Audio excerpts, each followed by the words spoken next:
Day 5 of harvest log, and it is Saturday, I think it's about the 12th of July, getting near a normal start date for harvest according to the calendar, but this year not according to the crops. We are in a field of oilseed rape, so winter barley harvest finished yesterday, which was okay, I think. I just need to sit down and go through all the yields, and we'll get that analysed, looked at a bit later on. But into some oilseed rape now, variety called Dolphin. This is a really light sandy field. It's called the poppy field, and moisture is around 5%. Which is probably about as low as we want to get it.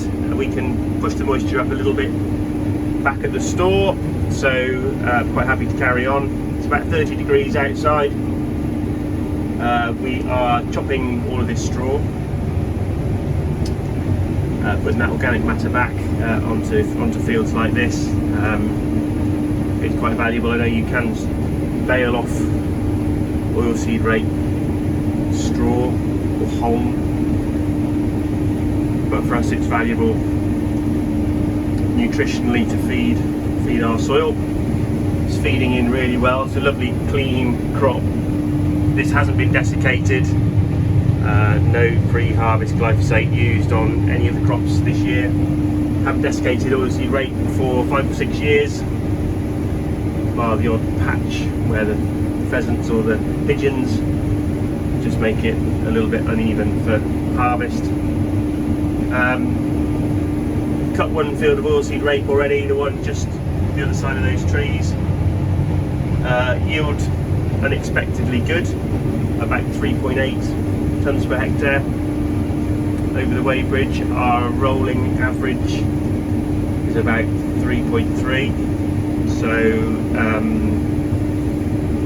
need to just have a little look about, well, how it's done more than the average with the amount of rainfall. It is a slightly heavier field, that one over there, but even this one is showing on the combine at around 5. Again, we'll wait till we get to the weighbridge to see exactly what that's like, but even 3.8 is a little bit of a head scratcher as to where that yield has come from. Reference the moisture, or the lack of it, for the season. So yeah, we've got 44 hectares of rape to do over here. We might not quite get it done today. We've got some quite small fields and a bit of moving around to do, and then we've got another 90 or so back at Overbury to do, so that'll keep us busy over the weekend and into Monday, and then we'll see where we get to from there. But harvest day 5 in glorious sunshine, and